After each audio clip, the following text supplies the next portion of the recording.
everybody, it's Nick Layton. And I'm Leah Bonema. And we're in New York today, and we had so many great questions that came in from the wilderness. Oh, so good. That we have a bonus episode. Yes. So, as a reminder, you can send us questions. Unless your life is like great, you're going through life, there are no etiquette problems, things are good. If that's not the case, please send in some questions for us. Please send them in. We love these so much. So our first question is, what is the etiquette for unknowingly giving someone a damaged gift?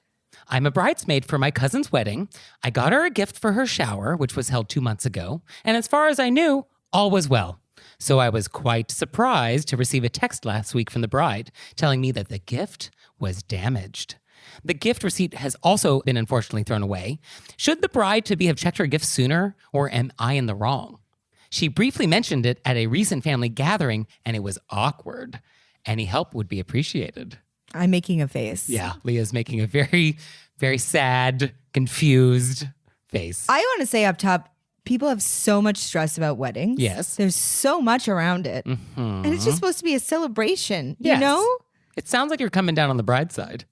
Well, I don't understand why it took No. Okay. I'm not coming down on anybody's side. Okay. I just want to say for everybody, I wish the load could be lightened. Yes, true. And then 2 months is a bit odd. It does feel a little strange that we did not notice this in 2 months. Also, the receipt was unfortunately thrown away. I'm unclear of who threw it away. Sure. So, because if you have your card, you can just take it back. However, this person doesn't seem that the bride said, can you switch it? It's like they just wanted to let you know. Yeah, there is an implication here that you purposely gave me a damaged gift. Right, which of course you did not. Presumably that was not the case. Right. Right. So I feel like you could just be like, oh, sorry about that. Well, I think yes, I think that's good. I mean, in general, if you receive something that's damaged, I think if you can fix it somehow, if you can just take care of it, if this was a coffee maker, if I can just go to the manufacturer and be like, can I just get a new carafe that was broken? I would just take care of it. I wouldn't even bother the gift giver with the problem. Yeah, I wouldn't either. I wouldn't bring it up. And so that's why I don't know. Yeah. Sorry. Yeah. And if I had to involve you, the gift giver, in this, I would do it very apologetically. Like, oh my goodness, I just noticed this was broken and they won't deal with me unless I give them the date of purchase or something. Yes. Something you had to get from the gift giver. And then you could then get the gift giver to help you. Right. That's why this seems a little odd. It does feel a little odd. So I think at this point, I think we would want to just apologize for the damaged gift and offer to give some sort of assistance if possible. Yeah. Oh, I'm so sorry. Should I come over with glue? But it seems like, Because it doesn't seem like they're asking this person for anything. yeah, it's just they want to complain about it. Yeah. Yeah. I guess the question is there the expectation that if it cannot be fixed, if it's just broken, that you're supposed to now get them a new gift? Do you think the bride wants a replacement gift? I don't know. I feel like the bride is not being direct. Yes, the bride has to decide what she wants. Yeah. Yeah, she needs to pick a lane here. So I think that until that point, our writer in could just be like, huge apologies. Obviously, we had no idea. What a travesty. Just leave it there. And then see what the next thing is. Okay. Yeah, I guess apologize, but then offer to help. I think I want a little offer to help, even though it's been 2 months. Yeah. And then I think the polite thing for the bride to do would be to not take you up on that. Yeah. Be like, oh, you know what? Don't worry about it. No bigs. Yeah, that would be the nice thing.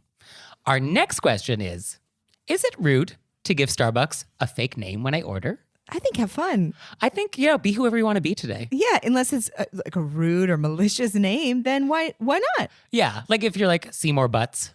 Yeah. Or like just something mean. Yeah, I guess if you're not trying to do something that makes them embarrassed. Or make them eye roll so bad that their eyes get stuck in their head because they've heard it 1,000 times. Yeah. You know what I mean? But like if you want to be Princess Leia for your latte, Do it. yeah, I think that's fine. Yeah. I was looking into this and somebody was saying that they don't give a real name because of security and safety. And a woman was saying that she was walking through Central Park with her latte and a woman came up to her and was like, oh my gosh, Lisa, it's me, Carol. How have you been? And then this woman was obviously like, I don't remember this person, but I guess I'll like play along. And it turns out this was just a scam. They just saw the name on the cup. Oh. And so for safety reasons, this woman never gives the real name anymore. I mean, I can imagine people not wanting to give their real names just for that reason. I guess, yeah.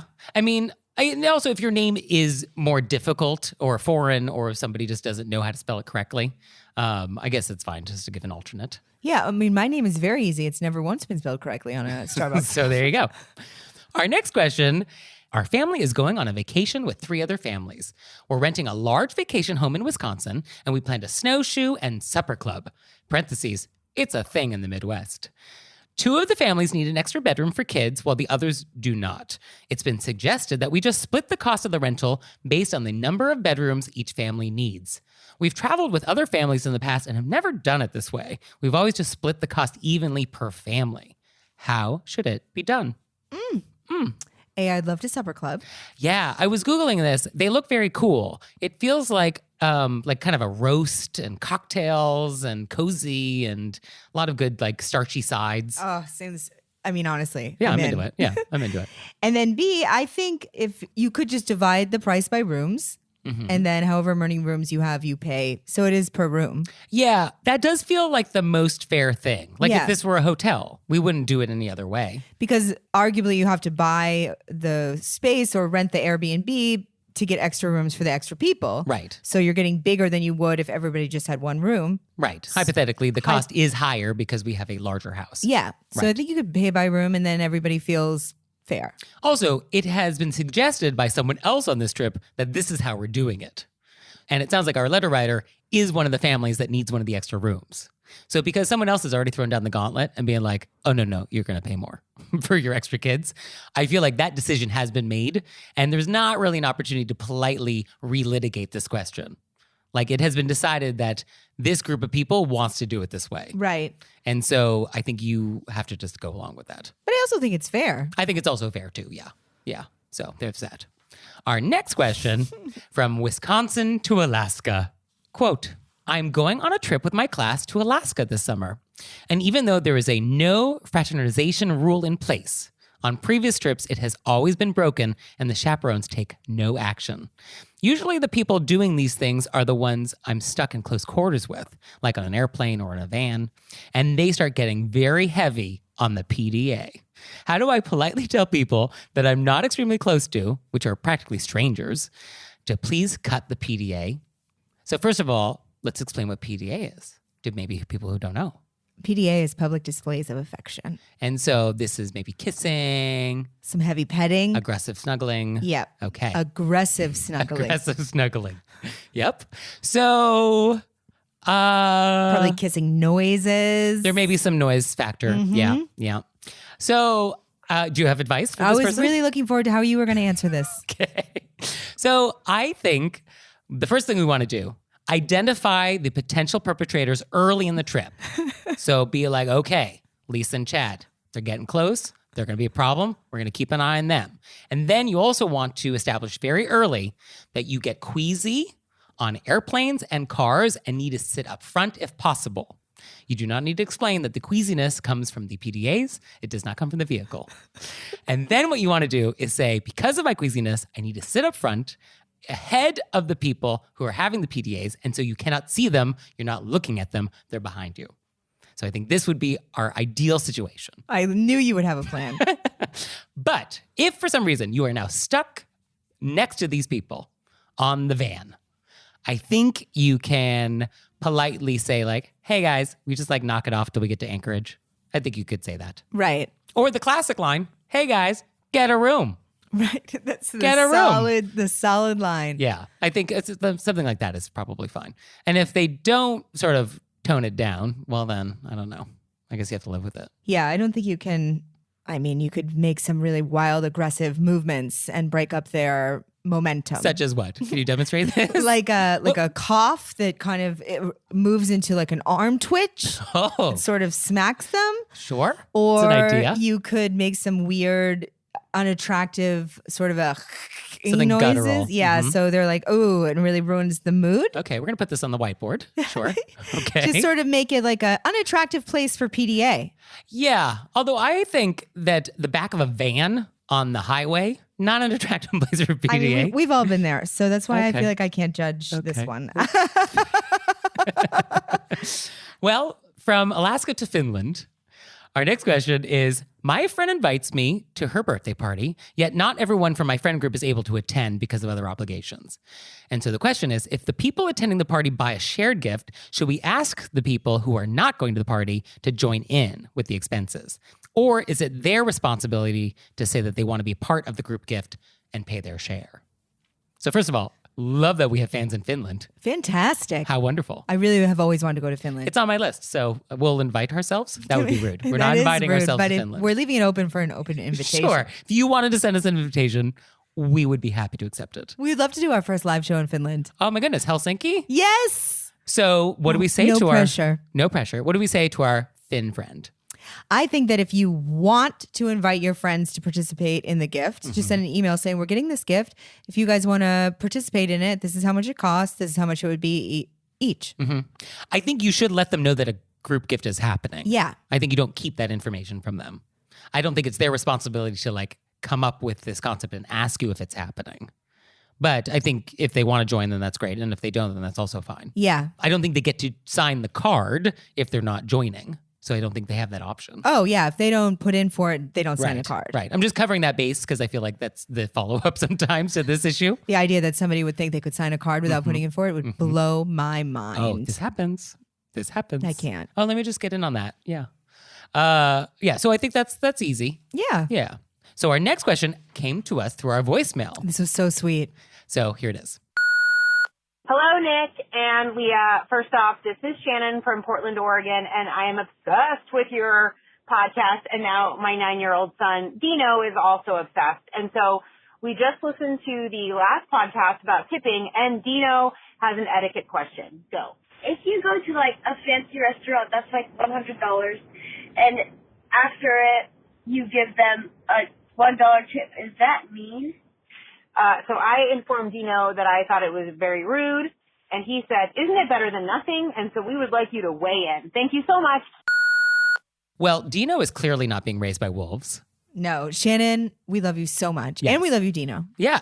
So Dino, I think great question. great question. And I love that you are thinking about tipping culture already. Yeah, and what's appropriate. Right. And it's a great question to ask, why is something worse than nothing? Right. Because logically you would be like, oh, this is all I have. This seems better than leaving. Yeah, $1 is more than $0. Yeah. Yeah, that is true. But you just can't. You can't. And I think you can't because when you're leaving $1, you've made a choice to leave $1. Yeah, it's now a comment on their service. It's a statement. You are saying that the service you've provided me is only worth $1 to me right. and not anymore. And the standard for this service would be 20%. So in the example that he's given, the $100 meal, the $20 tip is what we would expect. I think outside of New York City, I think it may be 15%. You think that the tip on a dinner experience outside of New York City is less than 20%? I leave 20% wherever I go. Yeah. But I notice when I leave 20% in other places, people go out of their way to be like, thank you. Okay. I guess I'm so hardwired to 20% that it is sort of inconceivable to think of a different number, but I guess there are regional variations on this. Okay. I do think that other places it's 15 to 18. Although I'm like hardwired to be like, oh, a $19 martini? Oh, fine. Yeah. As So soon like, as we leave here, you're what do like, we know? Oh my goodness. So that's the answer, We're just Dina. overpaying here so much We in just the overpay concept for that everything. we have to do 20%. Yes. So point being, $1 is not appropriate for sure. And thank you for asking. And thank you for asking. And may your etiquette journey be strong and robust. I don't know what. May your Joyous and full of kindness. yes, may your etiquette journey be Joyful and full of kindness. yes, In finding great ways to communicate with others. yes. Okay. I feel like I'm we just should. pushing kindness on Nick. And, it's a slow. It's a process. We're going to get there. I'm still thinking about the first question because I'm definitely not coming down on the bride's side. I think it's weird that she waited 2 months. I think it's because you started out by wanting to excuse the bride's behavior by saying that like weddings are inherently stressful. No, I wasn't excusing your behavior. I was saying I noticed that everybody's giving us wedding questions and it makes me so sad. Okay. It just felt like you were setting the scene of weddings are a stressful time, and it felt like I was about to hear some. I was going to come down on the side of the writer. Okay, no, you clearly did, and I shouldn't have prejudged based on the initial words that you said, and for this, I'm sorry. I just feel bad that there's so much anxiety around weddings. Oh, I mean, I'm actually surprised that we have not been getting more questions about weddings, and it's not that we are not talking about them. And we're getting them, but I'm just not putting them on the air. Well, we have another one coming. We do have another one coming. But I'm just surprised that we're not getting more wedding questions. And are people not wanting to trust us with our wedding advice? That may be it. Is that what it is? Mm-hmm. We have good wedding advice, people. Very good wedding advice. And I'm sad that you aren't going to get to hear it because you're not asking us questions. No pressure. No pressure. We Okay. could just do a wedding segment. We might have to do a whole wedding. We'll do thing. a wedding segment. So please email us your wedding questions. Okay, bring them in. So our next question is, I'm saving up to get microblading done, which is a $600 procedure. I'm going to the same person who also does my waxes, and I always tip, but that comes out to an extra $5. So my question is it rude not to tip for the $600 microblading? 15% would be an extra $90. What say you? Well, I asked my friend Okay. who works at a fancy spa, and she said that on these larger ticket items, one might say, because there's also like they do a lot of like vampire facials, What is that? put your own blood back on your face. What? Yeah. Wait, hang on. What? Okay, pause. There is a thing called a vampire facial in which we take my blood Yep. and we put it on my face. Yeah. Where's the blood coming from? You. Okay. And like out of my arm? I think that, you're going to do the rollies with the little ding, ding, ding, ding, ding. Oh, ding, ding, so ding, like there's like a roller that has little needles, and so it makes all of my skin Have holes in have it. holes in it on my face, and now I'm bleeding on my face. Yeah, to stimulate collagen growth. Okay. So I've also heard of one where they actually take blood out of your arm. arm and then put that on top of that. I don't know if that's real. Okay. Just need a moment to. Because now I'm picturing you with like a bloody face and Thank being you. like, oh, don't I look youthful? I'm in my 20s. So, Not that okay. I'm not. I am. So, okay. So for So a there- procedure like a vampire facial. Or like a laser. Sure. My friend said you're tipping on the time. You're not tipping. Okay. It's not like tipping on, when you get your roots done or a wax where you're tipping 15 to 20% on the whole thing. You're tipping on the time. Okay. So if this So thing. she was like, just throw a 20 in the envelope. Okay, I like that.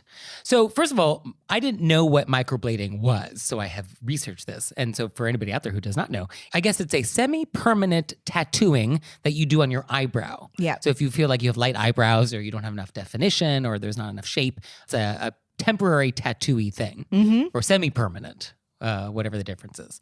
So I made some phone calls to microblading places around the country. Oh. Because I was like, so you know what? what? We love about Nick. This is what we love about Nick. Because my first thought was like, $90 does feel extreme. It is extreme. For this. So I called a bunch of spas in New York and all of them to a T where they're like, yeah, it's customary to tip 15 or 20%. No. I was like, I'm thinking, So then I called a spa in Yuma, Arizona, because I thought, let's just go, I've been to Yuma. It just came to mind. Right. And so she was saying that like, well, not everybody tips, but like if you do, then like it's 10%. So she also gave a percentage. And then I called a spa in Minneapolis and they're like, you don't have to tip at all. It's a medical procedure. We don't expect tips for things like that. So similar answer that you gave. So like Botox, laser, this. Yeah, that's a different category. Yeah. I think the issue with microblading specifically is that it does not require like any licensing or certification in a lot of places. And so the same person that provides other more spa type services is doing it rather than more like a doctor, phlebotomist, or like some other person who needs But you extra should be training. getting somebody who's done it. I would think if you're putting a needle of permanent Yeah. ink on my face, I would want you to have some background. Yeah. Yeah. So what I think you should do is you should call the spa that you're going to and talk to the manager and ask, what is typical? Right. And ask, like, what is expected and what is typical? I think if you don't get any guidance, I think the tipping on time thing is a great answer. It seems fair because yeah. tipping 10 to 15% on a large thing like that. Because also, I don't think you just have this once. I think you have multiple procedures or You're maybe going to have touch-ups. to go back. Yeah. Yeah. So I think that's good advice. It Yeah. would be so much easier for services that are larger, such as these, that it was just like no tipping. Well, It's all included in the price. Wouldn't it be nice if American society didn't have tipping at all and everything was always included? And everybody just got paid enough. Right. Everyone just got paid and we don't do tipping. That would be so wonderful. Ugh. Like, can we not just be Japan? Or maybe we just started tipping stand-up comedians. Okay. Pass around the hat. No. I don't want to pass around hat. That feels, What? what are we, buskers? Okay. You want Venmo? You want to palm me a few hundies? Okay. I'm kidding. It was one time some guy tipped me and I didn't even know how to handle it. If I was like, take it back. If I am and hiring his wife you- was like, just take the money. Okay. And I was like, if you insist. But if I'm hiring you to do a private event in my house, I guess, which is a thing that maybe happens. Oh, I did a private event in a house and they had me standing in a doorway. Oh. Just so you know some of the things that you show up to as a because they were like, there was too many people here to fit in one room, so we had them in 2 rooms. So I think maybe you could stand in the doorway and just turn back and forth Oh, around. it's theater in the round. Yeah, so you Okay. show up and you're just like, okay. Okay. Did they tip? No, but the price was like, I didn't even think that one would tip. Okay. But I have been in places where they've tipped. Yeah. I just assume no tip. Well, when you're a medical professional or a comic, there's no tipping Yeah, expected. just like a medical professional. Basically the same. Yeah. Humor is the best medicine. Our next question is, my question is about addressing a friend's inquiries about why they haven't been invited to my home for a while. A long while. This friend has 2 terrible habits. One is that each time she comes over, she sits in my chair or in my spot on the sofa. There are no fewer than 6 other options for her to park herself. Yet the place that I want is the one that she decides must be hers. And then the second thing is she continually stays way too late. And by too late, I'm talking midnight or later without fail. No matter if I have to get up from work the next day, no matter that I'm usually in bed by 10, she's fully aware of these things and she does it anyway. Am I being too uptight here? Or is this a case of bad guest etiquette? What do you say? I love this question because I can't imagine having somebody ask me why they haven't been invited to my house. I mean, if you have to ask, yeah. I just had to replay that in my head multiple times. I'm like, is it because I live in New York and nobody goes to anybody's houses? I mean, I think it is always rude to invite yourself over. Yeah, who does that? And then I think it's also rude to ask why you haven't been invited Yeah. over. Yeah. No, I think there's no way to slice that one. Yeah, it's rude. It's a really weird question. Right. And clearly she's not been invited over because of the seating problem and the lateness problem. Yeah. However, let's talk about the seating. I can't take our letter writer side on this one. Oh, I don't have a problem with it. What do you not have a problem with? Well, I have family members that have seats and I know it's their seat and I would never sit in it. Now, I am unclear from the way this question was written whether or not our guest knows the seat she has taken. Yeah, is hers. she said she knows both these things. Oh, okay. At All the right. end. She knows that the seat thing Yeah. and the lateness thing. She knows that she's showing up, sitting in her seat, Sit in my sticking her finger in her timeline. You know what I mean? This person is a pot stirrer. Okay. Whether or not you want to have a personal seat or not, that's your business. It's your house. But I think when you are inviting people over to your house, Yeah, but she's not inviting this person over. This person Right. is forcing themselves into her home. right? So she's barging in, taking her seat, staying too late. I feel like in my attempts to work on being direct and friendly with people, you could say, if you would come over and, not sit in my favorite seat and leave on time, come on. That's how we would do this? You know what I mean? You could just say that, which is very direct. That is direct. More direct, rather than that weird response, would be like, once you're in my house, like, oh, would you mind not sitting there? Oh, I feel like she said that already, though. But I mean, it feels like it needs to be said again then, right? No, this woman's a rule breaker. She's going to come over. She's going to do She's it. going to sit in your seat, and then she's going to stay late. So then what is the response to this woman when we're like, why have I not been invited over? I would just do a thing where I laugh, like we're all having a joke, and then I would be like, look at the time. And then I would just go do something. Okay. Kidding, I would never do that, but I think it's a great option. It's a great option. I mean, I think we do not say like, oh, the reason you haven't been invited over is because you take my seat and you stay too long. I don't think we can say that. Even though that you would be can very say direct. that. It's very direct and it's true.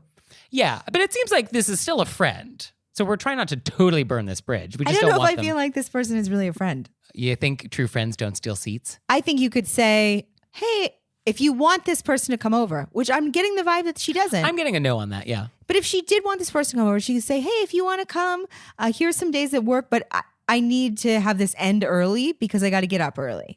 Right. And don't mind the bear trap I've placed on one of those chairs. Yeah. And then the other option, which is what I feel like is happening, is that they don't want this person to come over. Yeah. It feels like I don't want you coming over because you're just disrespectful. Right, of how this person likes to keep their home Right. and their schedule. Right. So then the question is, how do you Be friends with something like that? be friends with someone or just, I think you're allowed to not want people in your space. Yes, I don't love having people over. I like my space. I like having my space alone. I don't feel like I necessarily want other people in my space. Yeah. So you could say, I'd love to hang outside of my house. I just, I don't want to hang in my house because I love to go to bed so early. And Yeah, I'm kind of a drag. I just like sit in that one spot and just go to bed by 10. Yeah. And, then just make it about finding a place where you guys can meet up. Yes, I think if you want to maintain the friendship and just don't need to have it happen in your house, then like just make an effort to make plans with this person in other venues. Yeah, just flip it to where could we go? Yeah. And I think that's fine. But I think in general, it is okay to set boundaries, especially with people who stay too late. Yeah. And sometimes people don't pick up the hints or don't get the clues. And sometimes you just have to tell them like, oh, I'm so sorry I didn't realize the time. But like, I got to get up I gotta early. get up early. So sorry. And I do like Nick's idea of putting a bear trap in your favorite chair. Bear traps are never not a good idea. So our next question is not actually a question. It's more like a PSA. So the PSA is to turn your phone off at the theater, but it is to turn your phone completely off, power down. And why this is a PSA is that I just had a very good friend go see Harry Potter here in New York. I want to see it so bad. It's actually great. Keep the secrets, but it's great. Yeah, it's fun stuff happens. It's really worth seeing. So in Harry Potter, it was a day in New York City where we had something called a snow squall.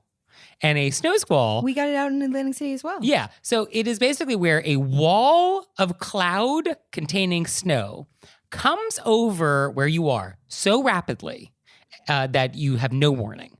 And so the emergency alert system went off for this snow squall. And the emergency alert system on your phone will penetrate vibrate mode. And so my friend was saying that in the theater of Harry Potter, the phones kept going off because everybody has like slightly different signal and like it's thick walls. So like not everybody's having signal at the exact same moment. So for like 2 minutes, everybody's phones basically exploded and disturbed obviously the performance. And I think they did have to pause it because it was so extreme. Oh, wow. So if you had your phone completely off, this wouldn't happen. Right. But if you just went for vibrate mode, and I know a lot of you think vibrate mode's enough, it's not. So shut it all the way off. Unless you need to you're a doctor and you're on call or something, then okay, we'll give you a pass. Right. But unless you have to have your phone on vibrate, please turn it off. I always shut it off, even if it's just a movie. Yeah. I'm so afraid there's a random alarm in there I didn't remember setting. That is my worst fear, to be at a performance and my phone goes off. Oh, what a nightmare. It is, yeah. So just a PSA, turn it all the way off because you never know when a snow squall is coming your way. Wow. Okay. So these were great questions. Fantastic. And so thank you for sending them. And we would love it if you would send us more questions. Please do so. So send them to us through our website, wereerasedbywolves.com. Or you can send us a voicemail, 267-CALL-RBW. You can also send us a text message there too. We'll take your questions in any way. And any language, maybe Finnish.